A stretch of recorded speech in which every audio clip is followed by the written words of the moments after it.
Okay, so first of all, I'm going to make this row here much larger.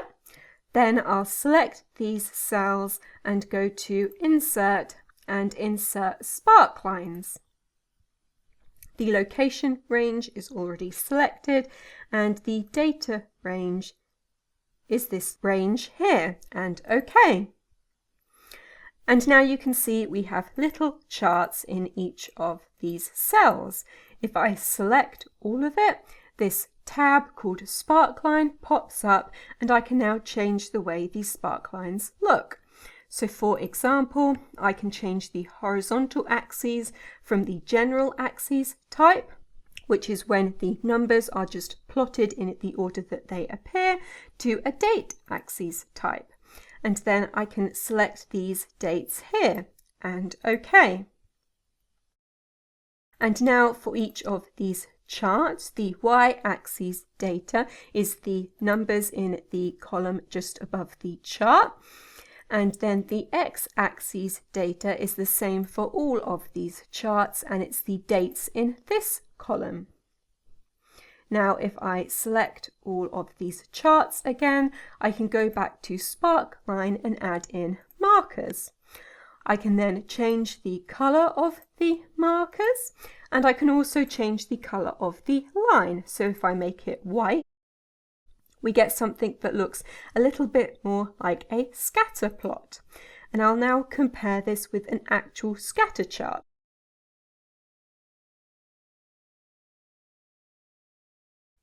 So this chart here is the same as this chart here. And we can see that they both start off with higher numbers and then they decrease, and then at the end there's a bit more variation. So we know these sparklines have been plotted correctly. Now if I select all of these again and go back to Sparkline, I'll change the colour to grey. Then if I increase the weight, this will make the line thicker and also the markers larger. And I can also change the marker colour to be different for the highest point and for the lowest point to make them easier to see.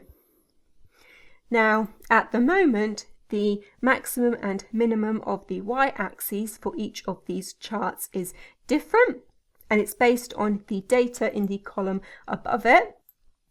But I can change these to make them all the same by changing the axes minimum to be the same for all sparklines, and then the axes maximum to be the same for all sparklines.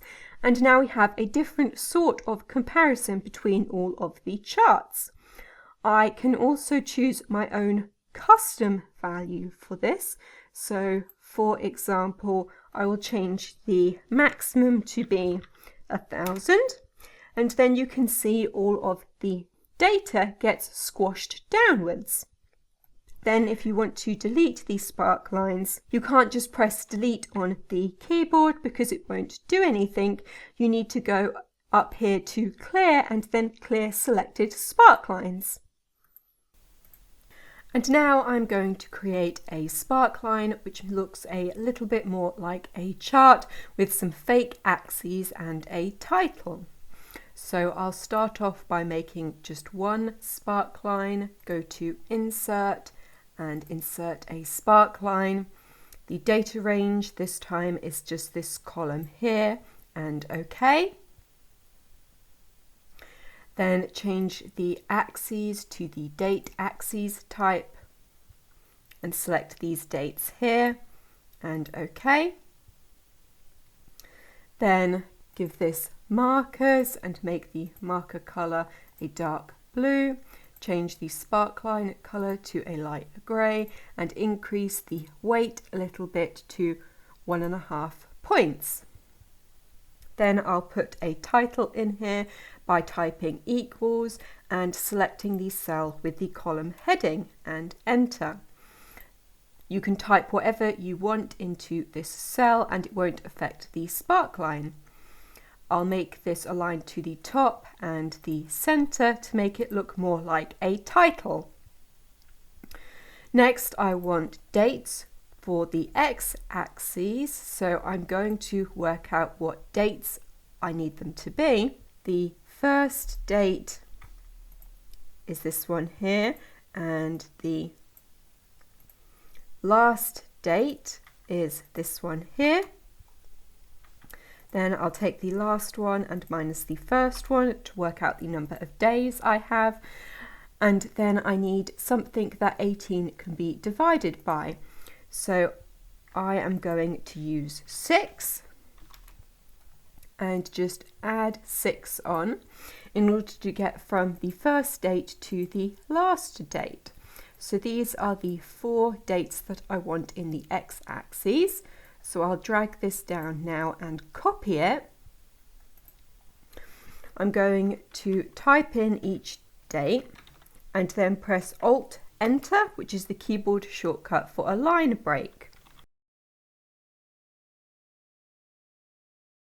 Then I will align the text to rotate it upwards and change the alignment here. The horizontal alignment will be distributed, so the dates will be evenly spaced out along the cell, and then the vertical alignment will be to the top, so it lines up with the bottom of the chart. And OK. Then I'll just make the font a little bit smaller.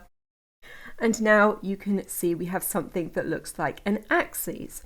It doesn't perfectly line up because the 11th of March is actually this first data point here, and the 29th of March is this last data point here, but it gives you a rough idea.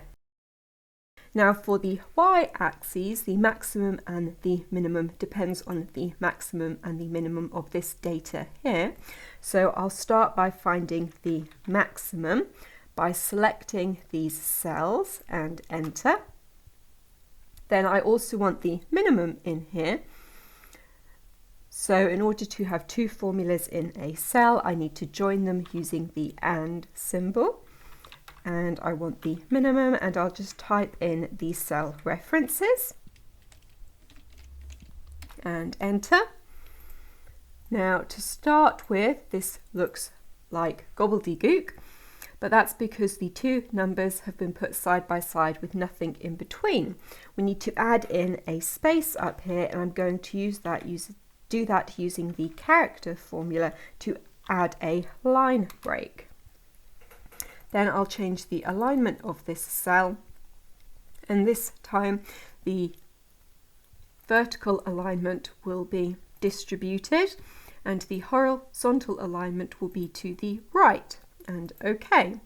And now I have a bit closer to what I want, with the maximum at the top and the minimum at the bottom. But I don't want all of these decimal places in here, so I'm going to get rid of those using the round formula to round all of these to whole numbers by giving them 0 decimal places.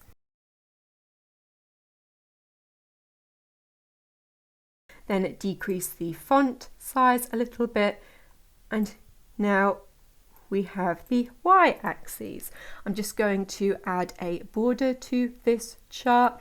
So go to More Borders and select the thicker border, and then put a border on the left-hand side and on the bottom, just like you would have with a normal chart, and OK. And now I have the chart laid out the way I want it. I want to copy this chart across to the rest of the columns. But before I can do this, I need an extra blank column in between every other column to leave space for this y-axis label here. To do this, I am going to type 1 in here and then Control and drag until I get up to 6. Then I'll copy these numbers and paste them down the side. Then I'll select all of this, including these blank cells here, and go to Custom Sort. And instead of sorting from top to bottom, we will sort from left to right, and OK. And I will sort by row 1, smallest to largest, and OK. And now it has put all of the 1s together and the 2s together, and so I have a blank column in between every one of my other columns. And I will also make all of the columns the same width, and then select these 4 cells here and drag it across. And now I have created all of my little charts. I get these green error messages here, and that is because I'm alternating between different formulas, and Excel doesn't like that, but I can ignore it. Now I'll do some final bits of formatting by selecting everything and giving it a thick outside border and changing the fill to white, and make the blank columns a little bit thinner.